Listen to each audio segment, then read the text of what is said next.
Hello everyone, how are you? I hope all you are doing great. So जैसे कि हम लोग class 8 politics का चैप्टर फर्स्ट पढ़ रहे, इसमें दो पार्ट्स मैंने ऑलरेडी बना दिए हैं। ये हमारा इसका थर्ड और लास्ट पार्ट होगा। अब तक हमने पढ़ लिया कि इंडियन कॉन्स्टिट्यूशन क्या होता है, किसके द्वारा बनाया गया था, कितने लोगों ने इसको मिलकर बनाया, कब तक ये बना था, इसकी जरूरत क्यों होती है, साथ में डेमोक्रेटिक मोनार्की कंट्री क्या होती है। नेक्स्ट हमने देखा कि गवर्नमेंट के कितने ऑर्गन्स होते हैं, गवर्नमेंट पार्लियामेंट्री जो फॉर्म होती है वो कैसे चलती है, और जो फेडरलिज्म होता है, एक सरकार यानी कि सेंटर पे कैसे वर्क करती है, स्टेट लेवल पे कैसे वर्क करती है और विलेज लेवल पे कैसे वर्क करती है। इसमें साथ में हमने लेजिस्लेचर देखा था, एग्जीक्यूटिव देखा था और जुडिशरी देखा था। आज हम देखते हैं फंडामेंटल राइट्स कि एक मानव के, अगर एक कंट्री में कोई मानव है तो उसके कुछ मौलिक अधिकार होते हैं, उसके कुछ राइट्स होते हैं जिसे कोई भी उससे छीन नहीं सकता है। So let's start. Fundamental rights are a set of written rights in the Indian Constitution that protect the citizen from arbitrary and absolute exercise of power by the state. Fundamental rights एक लिखे हुए ऐसे अधिकार हैं जो कि आपके संविधान में लिखे हुए हैं और प्रत्येक व्यक्ति को सुरक्षित रखने के लिए, यानी कि कोई उससे कुछ गलत चीज ना करवा दे, या फिर कोई उसको अगर लग रहा है कि मेरे साथ गलत हो रहा है तो वो उसके खिलाफ आवाज उठा सकता है। इसलिए वो सारी चीजें लिखी गई हैं और एक मानव के अधिकार में लिखी गई हैं। There are 6 fundamental rights in the Indian constitution which are as follows. हमारे इंडियन संविधान में 6 फंडामेंटल राइट्स यानी कि 6 मौलिक अधिकार पाए जाते हैं। फर्स्ट है राइट टू इक्वालिटी, यानी कि सब कानून के सामने समान हैं। It state that all persons are equal before the law. इसका मानना है, कानून मानता है या फिर संविधान मानता है कि अगर आपने कुछ गलती करी है, चाहे आप अमीर हो चाहे आप गरीब हो, आपको सेम सजा मिलेगी। This means that all person shall be equally protected by the laws of the country. साथ में अगर आपने कोई गलत काम नहीं किया है तो आपको पुलिस से या फिर आपके कॉन्स्टिट्यूशन से, आपकी सरकार से आपको पूरी सुरक्षा भी मिलेगी। This rights state that no citizen can be discriminated on the basis of their religion, caste और सेक्स। इसका मतलब यह है कि कोई भी व्यक्ति में किसी भी प्रकार का उनके धर्म को लेकर, उनके जात को लेकर, साथ में उनके जेंडर को लेकर किसी भी प्रकार का उनमें भेदभाव नहीं किया जाएगा। संविधान के आगे या फिर कानून के आगे सब इक्वल माने जाएंगे। राइट टू फ्रीडम, कि आपको हर कुछ बोलने की आजादी है और आपको बोलनी ऐसी चीज है ताकि किसी को उस चीज से दुख ना हो, यानी कि आप अपने अधिकार में बोल सकते हो, आप अपने हक में बोल सकते हो। It include freedom of speech and expression. अगर आपको कल के दिन कुछ गलत लग रहा है तो आप अपने अधिकार के लिए बोल सकते हो। Right to form association, right to move freely and decide in the part of the country, कि आप अगर कहीं पर भी जाना चाहते हो, एक देश से दूसरे देश में अगर आप ट्रैवल करना चाहते हो, आपको अगर एक स्टेट छोड़ के दूसरे स्टेट में ट्रांसफर होना है तो आपको पूरी आजादी, आपको पूरा हक है कि आप वह कर सकते हैं, आप उसके लिए पूरी तरह से स्वतंत्र हैं। राइट अगेंस्ट एक्सप्लॉयटेशन, अगर आपको आपके सामने कुछ गलत दिख रहा है तो आप उसके खिलाफ आवाज उठा सकते हैं। It prohibits against human trafficking, force labour and employment of children under 14 year of age. अगर आपने देखा है कि ह्यूमन ट्रैफिकिंग हो रही है, यानी कि मानव तस्करी हो रही है, किसी से जबरदस्ती काम करवाया जा रहा है या फिर 14 साल से कम उम्र के बच्चों को काम करवाया जा रहा है, तो आप उसके खिलाफ केस दर्ज कर सकते हो।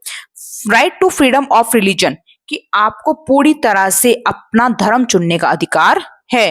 Under this right every person has the right to practise, profess and propagate the religion of their choice. इसमें बताया गया है कि एक मानव को पूरी तरह से अधिकार है कि वो अपने अकॉर्डिंग, अपनी इच्छाओं के अनुसार अपना धर्म चुन सकता है। अगर उसको हिंदू है तो हिंदू रह सकता है, अगर उसको मुस्लिम कन्वर्ट होना है, इस्लामिक धर्म चुनना है तो उसको इस्लामिक धर्म चुन सकता है। वो पूरी तरह से स्वतंत्र है, उसको अपनी इच्छा के अनुसार धर्म चुनने का हक है। कल्चर एंड एजुकेशनल राइट, कि आपको शिक्षित होने का अधिकार सरकार ने दिया है।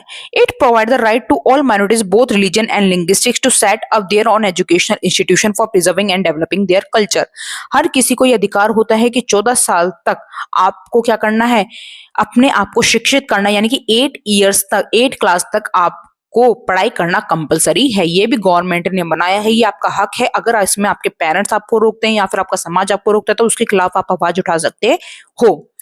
राइट टू कॉन्स्टिट्यूशनल रेमेडीज, अगर आपने ये पहले जो 5 पढ़े कि right to equality, right to freedom, right against exploitation, right to freedom of religion, culture and educational right, इनमें से भी अगर आपकी कोई बात नहीं मानता है या फिर आप इसके लिए आवाज उठाते हो और उसको नजरअंदाज करा जाता है तो आप उस पर केस करने के लिए पूर्ण रूप से स्वतंत्र हैं।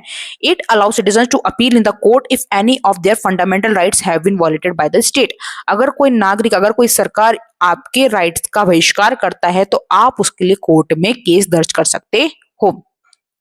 Apart from this fundamental right, the constitution also include directive principles of state policy. Fundamental rights तो आपके थे ही, बट आपकी जो सरकार है उसने कुछ डायरेक्टिव प्रिंसिपल यानी कि डीपीएसपी का भी निर्माण किया है। DPSP, this ensures greater social and economic reforms, यानी कि आप किस प्रकार से समाज में और अपनी जो अर्थशास्त्रिक जीवन है उसमें सुधार ला सकते हैं। They also serve as a guide to the independent Indian state to make laws and policies to help reduce the poverty of the masses, कि किस प्रकार से आप ऐसी नई नई चीजें ला सकते हो जिससे आपके देश में गरीबी कम से कम होती जाए।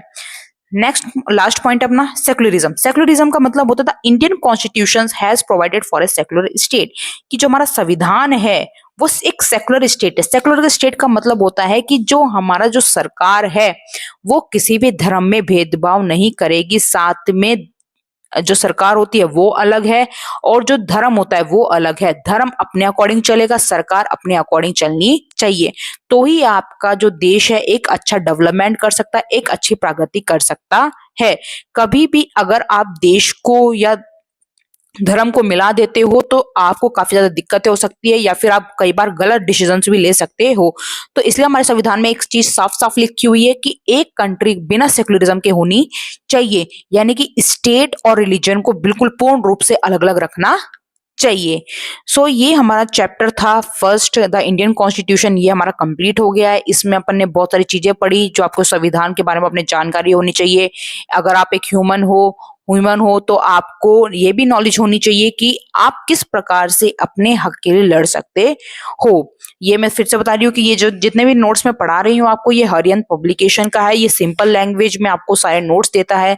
क्लास 8 में अगर आप इससे पढ़ते हो तो आपको कोई भी क्वेश्चन समझने में दिक्कत नहीं आएगी। साथ में आपके ये आरबीएससी में भी चलता है और आपके ये सीबीएसई में भी चलता है, सेम क्वेश्चन आते हैं, बस थोड़ा सा लेवल का डिफरेंस होता है।